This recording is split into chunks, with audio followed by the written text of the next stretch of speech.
Екінші классикалық кезең сөзсіз антикалық философияның ондағы қарастырылатын мәселелердің тереңдігі жағынан ең маңызды кезеңі болып табылады. Ол біздің дәуірімізге дейінгі 5 ғасыр шамасында басталып, біздің заманымызға дейінгі 4 ғасырдың соңына дейін жалғасты. Классикалық кезең ең алдымен софистердің, Сократтың, Платонның және Аристотельдің философиялық шығармашылығымен байланысты. Бұл Афина қаласының антикалық дүниенің орталығына айналған кезі еді. Осы уақыт Афина қаласының алтын ғасыры болған, яғни қала өзінің қуатты мәдени өрлеуіне жетті. Бұл кезең философиясының басты ерекшелігі орталық мәселені тұжырымдау болды. Егер бұған дейін натурфилософтар жай ғана табиғатты сипаттағысы келсе, осы кезден бастап олардың әдістемесіне адамның мәні туралы мәселе енгізілді. Сөйтіп, табиғатты тану мәселелері адамның болмысын танумен бірге зерттелді. Бұл адам санасының сұрақтарына қызығушылықтың артуына әкелді. Софистер. Ежелгі грек тілінен софист сөзі данышпан, суретші немесе шебер деп аударылады. Антика әлемінде софистер адамдарды ақылы түрде шешендік өнерге үйрететін мұғалімдер деп аталды. Логикалық әдістерді қолданудың шеңберінде софистер айтарлықтай табысқа жетті. Уақыт өте олардың педагогикалық қызметі философиялық бағытқа айналды. Логиканың көмегімен софистер адамдарды әртүрлі дискуссияларда жеңуге үйретті. Алайда софистердің әдістері адамдарды адастыратыны бірте-бірте белгілі болды. Сондықтан жеңіске жету үшін логиканы дұрыс қолданбау салдарынан софистердің өздерінің беделі нашарлады. Ал софист термині теріс мағынаға ие болды. Софистер назарды табиғат аясынан адамға аударды. Олардың ұстаздық қызметі сол кездегі демократиялық қоғамның талаптарына сай болды. Олардың ізбасарлары билеуші элитаның өкілдері ғана емес, қарапайым азаматтар да болды. Олардың барлығы дискуссия өткізу туралы көбірек белгісі болды. Софистер де көптеген құбылыстарды табиғатына қарай түсіндіргісі келді.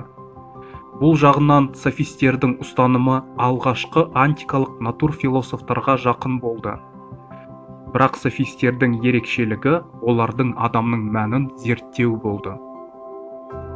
Антикалық софистер аға және кіші софистерге бөлінеді.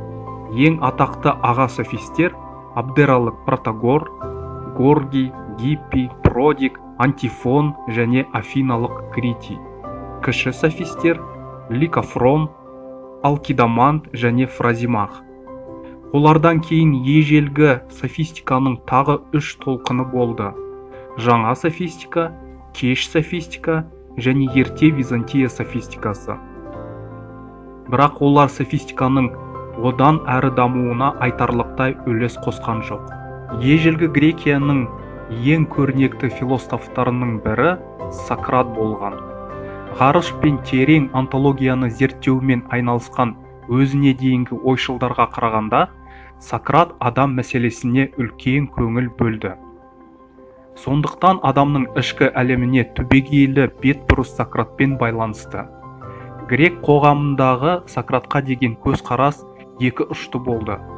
Біреулер оны данышпан, ал біреулер қарапайым сөйлейтін және шарлатан деп санады. Шынында да, Сократ Афина көшелерін аралап, тұрғындармен сөйлесті. Сонымен бірге оларға өте өткір де даулы сұрақтар қойды. Осындай сұрақтардан афиналықтар абдырап қалды. Сократтық диалогтар өткір моральдық, саяси, әлеуметтік және діни тақырыптарға бағытталды. Сократ өз сұрақтарымен адамдарды басқаша ойлауға, шындыққа бет бұруға мәжбүр етті. Бұл үшін Сократты жақсы көрді де жек көрді. Біздің дәуірімізге дейінгі 399 жылы ол сотқа тартылды. Сократ құдайларды құрметтемеді және Афина қоғамының дәстүрлі құндылықтарына күмән келтірді деп айыпталды. Адамдар сократтық арандатушылық сұрақтар мен күмән жастардың қоғамдық институттар мен ресми билікке сенімсіздігін тудыруы мүмкін деп ойлады.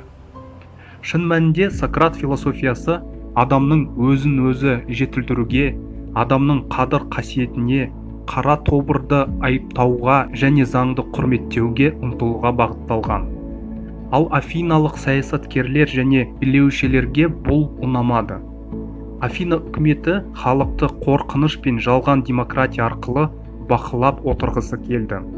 Сократ қарапайым азаматтарға Афина билігінің шынайы келбетін көрсетуге тырысты. Сондықтан сот мәжілісінде Сократ өзін кінәлі санамай, керісінше Афина саясатын жалған құндылықтарға негізделген деп айыптады. Рим ойшылы Цицерон Сократ философиясы туралы былай деп жазады.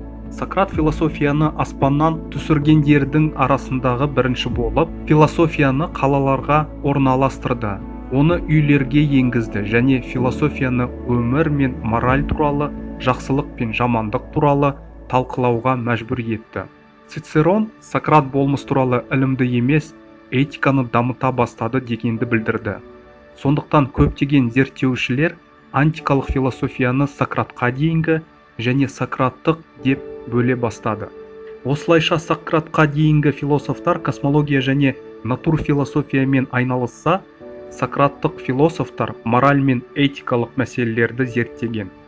Сократ философиясы өзінің диалектикалық әдісімен ерекшеленеді. Жоғарыда айтылғандай, бұл әдіс Сократтың сұхбаттасушыға шындыққа жетелейтін сұрақтар қоюынан тұрды. Бұл әдіс арқылы ол сұхбаттасушының әдетте барлық уақытта қателесетінін көрсетті. Ал Сократтың миссиясы сұхбаттасушыны шындыққа жетелеу болды. Осылайша Сократ адамға шынайы дүниені көруге көмектесті. Бұл әдісті Сократтың өзі маевтика, яғни акушер өнері деп атаған. Жалпы, Сократ философиясының мәні шынайы дүниені тану болатын. Ал бұл үшін сенімді ұғымдарға сүйену керек деп Сократ есептеді. Шын мәнінде философияның мәні осы дұрыс ұғымдарды іздеуде. Сондықтан Сократтың ойынша, дүниені тану үшін логика мен адам ойлауын білуден басталуы керек. Сократтың адам болмысын тану мәселесіне бұрысы осында болды. Сондай-ақ Сократ ұғымдарды дұрыс түсінбеу, дұрыс қолданбау, адамды жаман істерге апарады деп есептеген. Сондықтан афиндік ойшыл этикалық мәселелерге осындай үлкен көңіл бөлді. Сократтық этика білім мен ізгілік қатынасына негізделген. Ұғымдардың шын мәнісін білетін адам қоғамда өзін қалай ұстау керектігін, жақсылық жасауды біледі. Басқаша айтқанда, этика мен ізгілік дегеннің не екенін дана, парасатты адам ғана біледі. Олай болса, кез келген игіліктің негізі білім, және оны оқыту арқылы ғана алуға болады. Демек, Сократтың ойынша адамның басты құндылығы білім. Егер адам ақылды болса, ол ешқашан жамандық жасамайды. Дегенмен Сократ білім саласын түсіну өте қиын екенін көрсетеді. Сондықтан ол мен ештеңе білмейтінімді білемін деді және қосты, бірақ басқалары мұны да білмейді. Сократ сонымен бірге жақсылықтың ұғым ретінде шынайы мағынасы туралы мәселені көтереді. Адам әр адамды құрметтеп, әділ заңдарды орындағанда ғана мейірімді болады. Бұдан басқа сұрақ туындайды. Әділдік дегеніміз не? Сократтың ойынша, әділдік дегеніміз адамның жамандық жасамай, сонымен бірге өзіне де қоғамға да пайдасын тигізуі. Сократ көрнекті ойшыл болды. Оның адам мен қоғамның мәні туралы ойлары әліге дейін өзекті. Шынында да, Сократ ең алдымен адам өмірі туралы ойлады. Адам өмірінің құндылықтары қандай? Ізгілік дегеніміз не? Әділ үкімет қандай болуы керек? Сенің қоғамда қандай рөл атқарады? Мыңсыз данышпан бар ма екен? Ақыр соңында адам дегеніміз не? Осы сұрақтардың барлығы кезінде Сократты мазалайтын. Сократ өзінің артында көптеген шәкірттерін қалдырды. Олардың ішінде Критон, ол Сократтың нағыз данышпан екенін түсініп, ұстазына қаржылай қолдау көрсеткен. Антисфен, Киниктер мектебінің негізін салушы. Херафонт, көрнекті афиналық философ және қоғам қайраткері, және тағы басқалар болды. Дегенмен Сократтың ең көрнекті ізбасары Платон болды.